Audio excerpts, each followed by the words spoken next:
네, 안녕하세요. 교구 디렉터 전성범 목사입니다. 저희가 추석 명절 때문에 이게 조금 일정이 좀 변경이 됐습니다. 그래서 교구 목사님들을 통해서 공지를 드리긴 했는데, 그래도 조금 이제 혼란이 있었던 것 같습니다. 그래서 저희가 대부분의 그 사랑방이 목, 금, 토, 주일 이렇게 많이 있거든요. 한 80% 이상, 90% 이상이 다 그때 이루어집니다. 그때가 다 명절 연휴여가지고 아마도 그 전주 했던 그 사랑방 나눔지와 영상을 못 하실 것 같아가지고 이제 그 다음 주, 그러니까 지금 그 다음 주에 하시라고 이제 말씀을 드렸고, 혹시나 이제 하셔가지고 이제 이번 주에 하실 게 없어졌던 분들은 그 이제 권성수 원로 목사님의 말씀을 그냥 자연스럽게 나누시거나 또 명절에 있었던 이야기들을 함께 나누시라고 또 말씀을 드렸습니다. 이번 주부터는 이제 그런 일이 없이 매주 똑같이 이제 또 진행이 됩니다. 사실 저희가 그 주에 설교가 그 주에 사랑방 나눔자가 나가고 영상에 나가면 참 좋을 텐데요.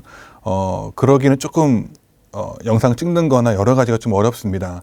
또 특별히 9월, 10월에는요, 성경대학이 있기 때문에 그 영상이 막 찍는 게 막 밀려 있어가지고, 그 찰나에 그걸 잡아갖고 하기가 너무 어려워서 또 좀 죄송스럽지만 설교가 있고 그 다음 주 주일에 이제 사랑방 나눔지가 주보에 실리고 그 주간에 설교가 있는 주간에 한 금요일이나 토요일쯤에 저희가 이렇게 가이드 영상을 보내드리는 점 죄송스럽게 생각을 합니다. 내년에는 이제 후임 목사님께서 이제 위임식도 하시고 지금 학교에 계시거든요. 주중에는 계속해서 신대원 마무리하는 과정 때문에 주중에 내내 이제 신대원에 계시기 때문에 또 그리고 나머지 그 시간을 하시기가 어려워서 내년부터는 아마 저희가 순장 교육을 정상적으로 이제 사부 예배 후에 모인다던가 일정의 시간을 만들어서 함께 모여서 하는 것으로 하려고 지금 계획 중에 있습니다. 2학기까지만 이렇게 가이드 영상이 나가고 좀 이런 불편함이 있다는 점을 좀 양해를 부탁드리겠습니다. 자, 그럼 오늘 시작하도록 하겠습니다. 9월 11일 설교였죠. 문대현 목사님의 헌신된 사람은 너그러울 수 없을까에 대해서 한번 나눠보도록 하겠습니다. 오늘의 아이스 브레이크는요, 순장님들이 많으시고요. 또 순장님들 중에서는 뭐 교사도 하시고 또 위원회에서 뭐도 하시고 여러 가지 많이 하시는 분들이 많이 계시거든요. 그래서 이런 질문을 좀 드려보고 싶었어요. 특별히 말씀을 생각하면서 참 교회 사역이 힘들다고 느껴질 때, 너무 힘들 때가 언제신지 한번 나눠봤으면 좋겠습니다. 저는 이제 목회자니까요. 좀 다른 관점이긴 한데, 제가 이제 목회자가 되기 이전에 이제, 사랑의 교회에서 간사로 섬기면서, 평신도죠. 평신도로서 사역을 할 때 언제 가장 힘들었는가라고 한번 생각을 해봤는데요. 제가 사랑의 교회에서 한 5년, 6년 있었거든요.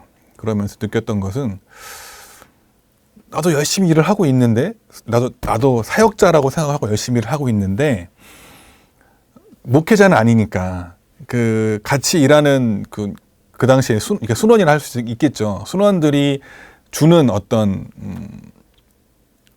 뭐랄까요. 목회자로서의 대우가 아니잖아요. 그러니까 어쩔 수 없는 같은 평신도라는 그 점에서 한계를 느낄 때가 좀 있었거든요. 물론 그때도 제가 신학을 하고 있을 때였지만 신학생의 신분으로서 또 간사의 신분으로서 나중에 돌아봤더니 역시 그때의 어떤 한계가 좀 느껴졌다라는 게 있었던 것 같아요. 그래서 그때 이제 그 사람들과의 관계에서 조금 힘들었던 것 같고 또 그런 것 같아요. 이제 내가 그러니까 소그룹 모임을 하면서 나의 어떤 부족했던 부분들, 내가 어떻게 보면 그 리더를 괴롭혔던 그 부분들을 내가 리더가 돼서 그런 사람을 만났을 때, 내가 저랬구나. 그러면서, 제가 그때 전화해가지고, 저의 리더였던 그 분들께 연락해갖고, 정말 미안했다. 내가 지금 이런 거였는지 몰랐다라고 해서 되게 사과드렸던 기억이 있습니다. 또 집사님들도 또 우리 장로님, 권사님들도 아마 사역을 많이 하고 계실 텐데 또 사역하시면서 참 이게 힘들었다. 이런 부분 한번 나눠보시면 좋을 것 같고 우리 순원분들도 사역하시는 분들 많이 계시잖아요. 또 교회에서 사역을 하실 교회 다니시면서 그럼 힘들었던 부분 함께 나눠보시면 좋을 것 같습니다. 자, 오늘의 말씀의 주인공이 등장을 하죠. 두 명의 주인공, 바로 마리아와 마르다입니다. 그래서 우리가 좀 교회 생활을 그래도 어느 정도 해왔다, 뭐 주일학교부터 다녀왔다라고 하면 반드시 한 번 이상은 들어봤을 이야기, 그렇죠? 마리아와 마르다. 근데 어쩌면 이것이 우리의 그 옛날의 어떤 사고 방식과 어떤 개념과 여기에 딱 갇혀 있을 수도 있을 것 같아요. 그래서 그런 부분을 우리가 한 번쯤 다시 한번 적용해보는, 생각해보는 그런 시간이 되었으면 좋겠습니다. Mary listened to what he was saying이죠. 그러니까 예수님께서 무엇을 말씀하시는가에 대해서 마리아는 들었던 부분이고, 마르다는 was distracted, 불평했던 거예요. By her many tasks, 많은 일들이 있었던 그런 부분에 대해서 되게 불평불만을 갖고 있던 그 모습. 근데 언뜻 보면 그렇잖아요. 그 예수님이 오신다고 여러 가지 막 준비하고 뭐 하고 있는 그 마르다가 어찌 보면 되게 안쓰럽고, 그 마르다의 그 말이 좀 맞아 보이기도 하잖아요. 마르다가 저렇게 마리아한테 할 수 있는 거 아닌가 싶긴 한데, 이런 사역과 예수님이 그 중심에 계셨을 때에 나는 과연 어디에 우선순위를 두고 무엇을 해야 하는가를 한번 고민해 볼 필요가 있다라는 거죠. 혹시 내가 교회 사역을 하면서 예수님이 가장 중심이 돼야 되거든요. 우리 사역은. 그럼 내가 예수님은 제껴놓고 뭐 하고 뭐 섬기고 이거 하느라 정작 내가 예배나 예수님에 대한 집중과 그 안식에 누려야 될 온전한 그 말씀을 통한 안식을 누리지 못하면서 단지 내가 무엇을 많이 하고 있다라고 막 힘들어하고 짜증내고 그러고 있지는 않은가. 한번 고민해 봤으면 좋겠습니다. 시작해 보겠습니다. 첫 번째 질문입니다. 누가복음은요, 마르다와 삭개오가 예수님을 기쁨으로 영접했다는 것을 강조합니다. 당시 유대 사회에서 소외된 계층이었죠. 이들이 사랑과의 교제를 나누시는 예수님을 통해서 무엇을 배울 수 있습니까? 잃어버린 자를 찾아 구원하기 원하시는 예수님의 마음을 실천하는 교회는 어떤 모습일까요? 하고 있습니다. 누가복음에 보면요, 그 예수님께서 많은 소외된 계층, 그러니까 예수님께서 가장 포커스를 두고 있었던 계층이 보면 그 소외된 자들이죠. 가난한 자들, 고아들, 과부들. 여기에 예수님은 굉장한 많은 초점과 많은 관심과 많은 노력을 기울였습니다. 그래서 예수님께서 누가복음 19장 10절에서 이렇게 말씀하시죠. For the Son of Man, 인자가 온 것은 is come to seek and to save that which was lost. 그러니까 잃어버린 자들을 찾고 구원한다. Seek and to save. 그렇죠? 찾고 구원하시기 위해 왔다라고 예수님께서 말씀하시거든요. 그러니까 우리의 모습, 내가 하나의 교회이라고 생각을 했을 때 나의 초점은 어디에 있어야 하는가? 보이지 않는 교회인 우리가 모여있는 이 보이는 교회, 대구 동신교회는 그러면 어디에 초점을 두어야지 예수님 말씀에 따라서 움직이는 교회가 될 수 있을까라는 것을 우리는 생각해야 됩니다. 우리만의 교회, 그러니까 우리끼리만, 우리 위원회, 그렇죠? 여기만 막 초점을 맞춰서 막 하는 것이 아니라 말씀 속에서 모든 도시와 마을을 돌아다니시면서 예수님께서 살리고 키우고 고치셨던 그 많은 대상은 소외된 자들이었다. 우리도 마찬가지로 그런 사람들에게 초점을 두어야 한다는 거죠. 그러니까 우리끼리 잔치, 우리끼리 모임, 우리끼리 즐겁고 우리끼리 기쁜 것이 교회의, 그러니까 건강한 교회의 아름다운 모습은 아니라는 것입니다. 사실 우리 교회는 소외된 계층과 어려운 곳들을 위해서 많은 이제 기부도 하고 헌신도 하고 있긴 하거든요. 그것도 중요하지만 그것만큼 중요한 것이 무엇이냐면 우리가 초점 자체가 우리 교회의 모든 초점과 우리들의 일상에서 우리가 그리스도인으로서 우리가 거하고 있는 그곳에서 나는 누구에게 초점을 두고 누구를 찾고 누구를 구원하기 위해 노력을 하고 있는가 하는 것을 고민해 볼 필요가 있습니다. 그래서 저는 그 사랑교회 있을 때 이제 농화를 많이 갔거든요. 그러니까 섬화를 많이 갔거든요. 섬으로 가서 거기 계시는 분들을 도와드리는 일들을 많이 했었어요. 그래서 그게 어떻게 보면 한 번의 일회성 이벤트처럼 느껴질 수 있겠지만 그것이 몇 번 쌓이다 보면 내 삶에 자동적으로 그런 힘든 사람들을 좀 찾게 되고 내가 거하고 있는 이 상황에서 내가 무엇을 할 수 있을까? 그래서 이제 세이브 더 칠드런에서 한 명씩 이제 보통 아이들을 선정을 해서 후원을 하고 돕고 이렇게 결연을 맺잖아요.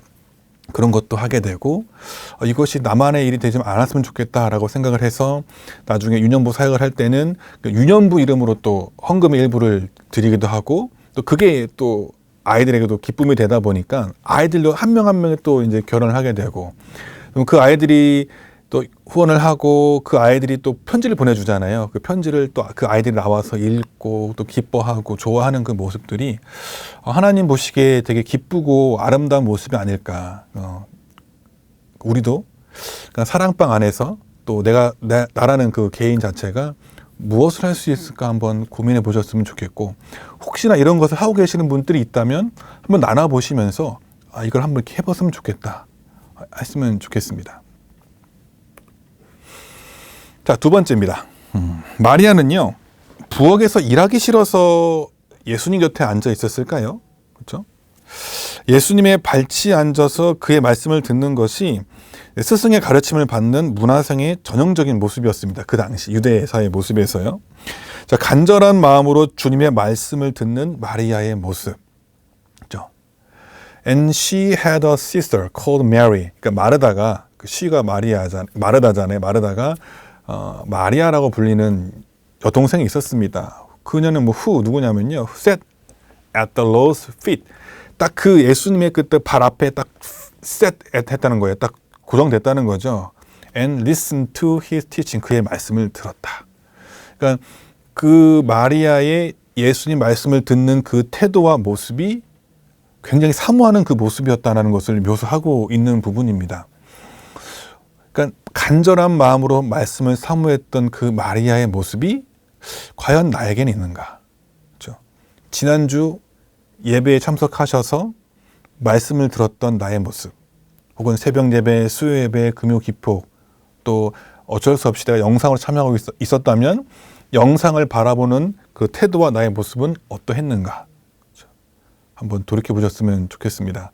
마리아의 이런 간절함과 이런 예배에 대한 열정과 그 예수님 말씀을 정말 듣고 싶다 했던 그 간절한 그 마음이 언제였는가 한번 나눠보셨으면 좋겠습니다. 세 번째입니다. 자, 마르다 했던 그 행동 자체가 나쁘지는 않았어요. 그렇죠? 그러니까 그런 거잖아요. Lord, don't it seem unfair? 그러니까 공평하지 않다. 마르다가 예수님한테 이제 공평하지 않다. 내 동생 my sister just sit here. 여기 앉아 있고 while I do all the work. 내가 모든 일을 할 동안에 내 여동생은 여기 그냥 앉아 있었다. 불공평하다라고 마르다가 얘기하잖아요. 근데 tell her to come and help me. 그녀에게 말해달라. 여기 와가지고 날 좀 도와달라고 말을 해달라라고 마르다가 이제 예수님께 이렇게 간청을 하는 모습이잖아요. 근데 마르다의 그 행동 자체가 문제는 아니었는데, 그 준비하고 뭘 하는 게 문제가 아니었는데, 큰 문제는요, 마음이 분주했던 것이 문제였어요. 예수님이 오셨어요. 예수님이 오셨는데, 그 예수님보다 예수님의 오심으로 인해서 내가 해야 될, 예수님을 마주하면서 내가 해야 될 다른 일들이 너무 분주한 거예요. 내 마음이 예수님이 아닌 여기에 빼앗겼다라는 것이 문제예요. 그렇죠?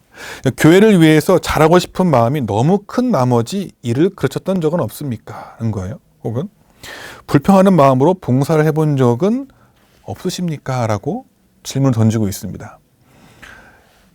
그러니까 우리가 교회에서 봉사 사역을 하는 가장 큰 이유는 가장 크게 하나님 나라, 교회, 그렇죠? 이웃, 그 예수님, 내 시선이 예수님을 향해 있어야 되는 거죠. 그런데 만약에 내 마음이 예수님 향해 있지 않고 그냥 그 일 자체만 초점에 두면요, 화가 날 수밖에 없어요. 그리고 예수님의 마음으로 일을 하지 않을 수밖에 없어요. 온유와 겸손과 낮아짐으로 하는 것이 아니라, 그러니까 이거 내가 해야 되는데, 이거 해야 내가 돋보이는데 할 수 있단 말이죠. 나도 모르게 교만함이 나에게 올 수 있고, 때로는 그것이 갈등을 낳을 수도 있어요.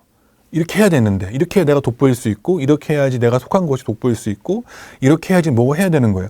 공동체 전체를 바라보고 그런 것이 아니라 내 것만 바라볼 때 그런 일이 발생할 수 있습니다. 혹시 그런 일이 있진 않았는가? 그러니까 교구에서도 그런 거죠. 내 교구, 내가 속한 나의 교구가 뭘 해야지 되고, 뭘 해야 되고, 잘하고 싶고 이러다 보면요, 그걸로 인해서 다른 교구들이 피해를 볼 수 있는 일이 발생을 하거든요. 비슷한 일들이 위원회 안에서도 일어날 수가 있고, 또 예를 들어 교육부 같은 경우에는 각 부서가 또 있잖아요. 각 부서가 또 서로 양보하고 해야 되는 부분에 있어서 그게 안 된다던가, 또 거기에 내가 큰 일조를 하고 있었던 적은 없었는가, 한번 돌이켜보면서 나눠보셨으면 좋겠습니다. 자, 네 번째입니다. 마리아는요, 예수님과의 친밀한 관계에서 그분의 사랑을 받을 줄 알았어요. 그녀는 간절한 심정으로 주님 앞에 나와서 그분의 말씀을 받았습니다. 하나님께 받은 것 없이 그분을 위해서 무언가를 할 수가 없습니다. 오직 받은 것만 줄 수 있다는 사실은 무엇을 가르쳐 줄까요?